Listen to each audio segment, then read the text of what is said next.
दिल्ली में door step delivery हो या फिर वाईफाई, दिल्ली सरकार ने पिछले 7 साल में कई सारी योजनाओं का ऐलान किया, लेकिन उन योजनाओं को ज़मीन पर जिस संस्थान ने उतारा वो दिल्ली डायलॉग कमीशन है। और उसके चेयरपर्सन, वाइस चेयरपर्सन हमारे साथ हैं जैस्मिन शाह। जैस्मिन जी, कल हमने देखा कि मुख्यमंत्री अरविंद केजरीवाल ने एक प्रेस कॉन्फ्रेंस किया और 7 सालों में जो उपलब्धियां रही हैं दिल्ली डायलॉग कमीशन का, उसके बारे में जिक्र किया। सबसे पहले यही समझना चाहेंगे कि पिछले 7 सालों में किन किन योजनाओं पर आप लोगों ने काम किया और कैसे उसको ज़मीन पे उतारा। देखिए, पहले तो मैं बता दूं कि 2015 में जब आम आदमी पार्टी की सरकार आई तो गवर्नेंस की परिभाषा में एक पहली बार एक इंस्टीट्यूशन का जन्म हुआ, DDC, dialogue and development commission, जो कि एक ऐसी बॉडी थी जो लोगों से बातचीत करके, सारे स्टेक होल्डर से बातचीत करके ही अपने सुझाव देगा और किसी भी पॉलिसी को आगे बढ़ाएगा। कई बार सरकारों में देखा जाता है कि आप चुनाव जीतने के टाइम तो आपने बहुत बातचीत कर ली, लोगों से कैंपेनिंग कर ली, लेकिन एक बार जब आप जीत गए तो बंद कमरों में नीतियाँ बनती है। हमें वो सिस्टम को ब्रेकअप करना था, तो इसी के लिए डीडीसी का गठन किया गया।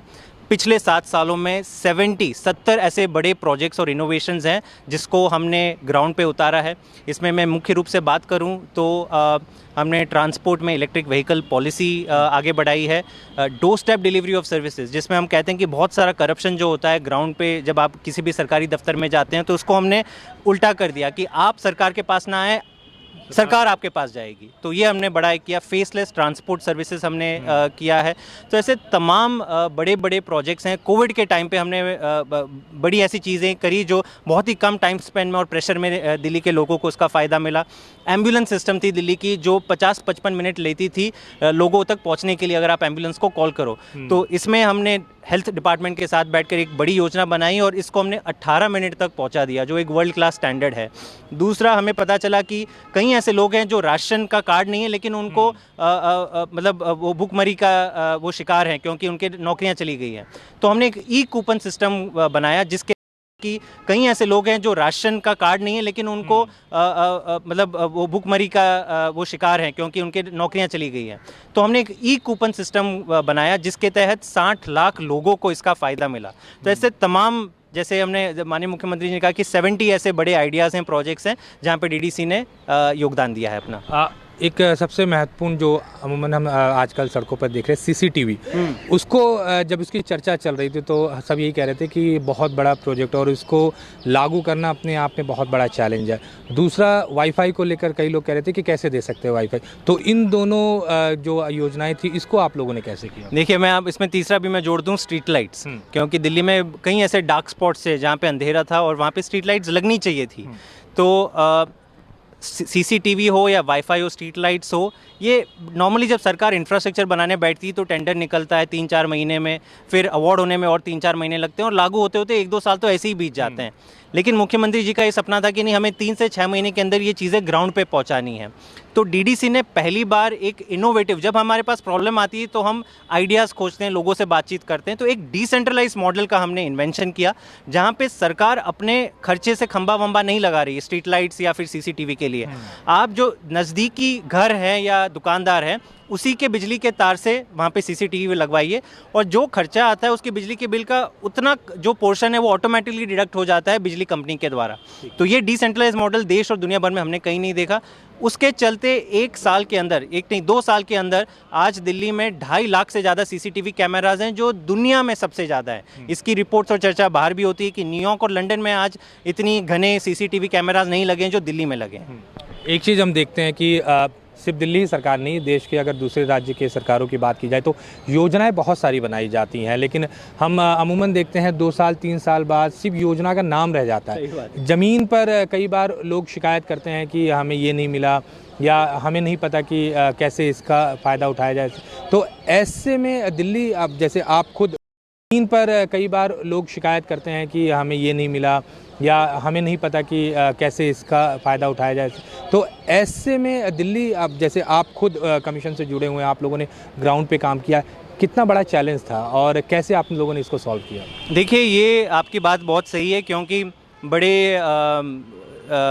एंथुजियाज़म में सरकारें पॉलिसी डिफ़ाइन भी कर लेती है, बजट भी चला जाता है, लेकिन ग्राउंड पे पहुँचते पहुँचते सरकार भी आगे बढ़ चुकी होती है और लोगों तक चीज़ें नहीं पहुँचती है। तो डीडीसी का जो मेन काम है, हमारे 3 बड़े काम हैं।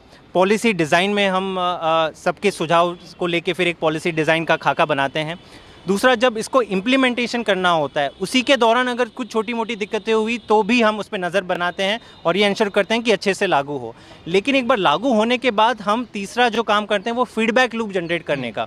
मैं आपको एक उदाहरण दे दूँ, दिल्ली ने इतने सारे मोहल्ला क्लिनिक बनाए हैं, अब मोहल्ला क्लिनिक्स लॉन्च हो गए हैं, बहुत अच्छा काम कर रहे हैं, लोग खुश हैं। लेकिन कभी हो सकता है कि एक मोहल्ला क्लिनिक में दवाई कम हो गई, कहीं पे डॉक्टर नहीं आ रहे हैं, तो डीडीसी ने ये सजेस्ट किया और हमने ये लागू किया कि हर मोहल्ला क्लिनिक के पेशेंट्स को हम कॉल सेंटर द्वारा 200 पेशेंट्स को हर मोहल्ला क्लिनिक पे कॉल करेंगे हर महीने और इनसे ही पूछेंगे कि क्या आपको कितना वेट करना पड़ रहा है, कि आपका मोहल्ला क्लिनिक खुलता है, कि आपके डॉक्टर आते हैं, दवाई मिलती है, और एक रिपोर्ट कार्ड बनता है हर मोहल्ला क्लिनिक का हर महीने जो डीडीसी बना के डिपार्टमेंट को देता है। उसी के जरिए छोटी बड़ी जो दिक्कतें वो दूर होती है। तो ऐसे तमाम प्रयोग हैं।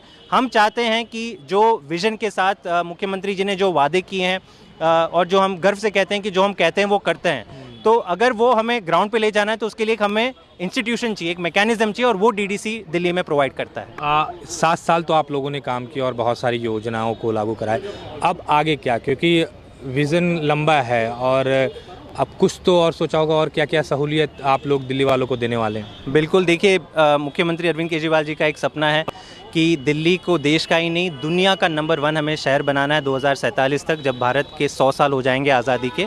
और अगर उस बड़े विज़न के और अगर हम देखें तो तमाम ऐसे काम हैं जो हमें करने हैं। इस साल की अगर हम बात करूं तो 20 ऐसे बड़े सहूलियत आप लोग दिल्ली वालों को देने वाले हैं? बिल्कुल, देखिए मुख्यमंत्री अरविंद केजरीवाल जी का एक सपना है कि दिल्ली को देश का ही नहीं दुनिया का नंबर 1 हमें शहर बनाना है 2047 तक, जब भारत के 100 साल हो जाएंगे आज़ादी के। और अगर उस बड़े विज़न के और अगर हम देखें तो तमाम ऐसे काम हैं जो हमें करने हैं। इस साल की अगर हम बात करूं तो 20 ऐसे बड़े बड़े काम हैं, प्रोजेक्ट्स हैं जो डीडीसी कर रही है। रोज़गार बजट की हमने बात करी, नए हमें रोज़गार के अवसर पैदा करने हैं। उसके लिए हम डीडीसी ने एक डिटेल्ड इलेक्ट्रॉनिक सिटी का ब्लूप्रिंट तैयार किया है जिसमें 40,000 नई नौकरियां दिल्ली में उत्पादित होगी। हमने जो हमारे बड़े बड़े मार्केट्स हैं, लाजपत नगर, सरोजिनी नगर, उसका पूरा रीडेवलपमेंट का प्लान बनाया है, उससे भी कई सारे लोगों को फ़ायदा होगा। दिल्ली बाज़ार करके एक ऑनलाइन पोर्टल बनाने का प्लान किया जहाँ पे 5 लाख दिल्ली के जो शॉपकीपर्स हैं, दुकानदार हैं, वो अपनी ऑनलाइन दुकान खोल सकेंगे और 0 ट्रांजैक्शन फ़ीस में अपना माल बेच पाएंगे। दिल्ली की सोलार पॉलिसी हमने बनाई है, रोड डिकंजेशन पे भी हमने काम कर रहे हैं। तो ऐसे तमाम चीज़ें हैं। हमारी बस लोगों से यही एक गुजारिश है कि डीडीसी को आप अपना कमीशन मानिए, ये लोगों का कमीशन है और हमारे ये डीएनए में है कि आपके सुझाव लें, सुने और उसी के आधार पर दिल्ली सरकार को नीतियों का सुझाव दें। सफाई एक बड़ी समस्या है दिल्ली में, इसको लेकर क्या कर रहे हैं आप लोग? देखिए, ये दिल्ली का दुर्भाग्य रहा है कि इतनी बड़ी राजधानी होने के बावजूद, और ये हमें पता है कि सालों से ये प्रॉब्लम है, ये नगर निगम के अंदर आता है। जितनी भी सरकारें रही, मैं ये नहीं कहूँगा कि केवल किसी एक सरकार का है, किसी भी निगम ने, किसी भी सरकार ने इस पे फोकस नहीं दिया। इतने बड़े बड़े जो कूड़े के पहाड़ है, मेरे ख्याल से दिल्ली नहीं देश पे ही एक धब्बा है। और अगर साफ नीयत से और अच्छे प्लान और स्ट्रैटेजी को अगर आप लेके इस पे काम करें तो मुझे यकीन है कि ये 5 साल के अंदर दिल्ली को आप कूड़े के पहाड़ फ्री बना सकते हैं। ठीक है, धन्यवाद। तो ये थे जैस्मिन साज, जिन्होंने कहा कि दिल्ली डायलॉग कमीशन या डायलॉग डेवलपमेंट कमीशन कहें तो उनका यही सोच है और आने वाले दिनों में ये चाहते हैं कि दिल्ली को साफ़ सुथरी और न सिर्फ देश का बल्कि पूरी दुनिया के नंबर 1 शहरों में शुमार किया जाए। नई दिल्ली से कैमरा पर्सन संजय सिंह के साथ अमित पांडे, न्यूज़ 24। नमस्कार, मैं हूं संदीप चौधरी। अगर आपको ये वीडियो पसंद आया हो तो इसे लाइक और शेयर जरूर करें और हाँ, हमें सब्सक्राइब और फॉलो करना ना भूलें ताकि आप देश और दुनिया की कोई खबर मिस ना करें। तो जुड़िए हमारे साथ और देखते रहिए न्यूज़ 24।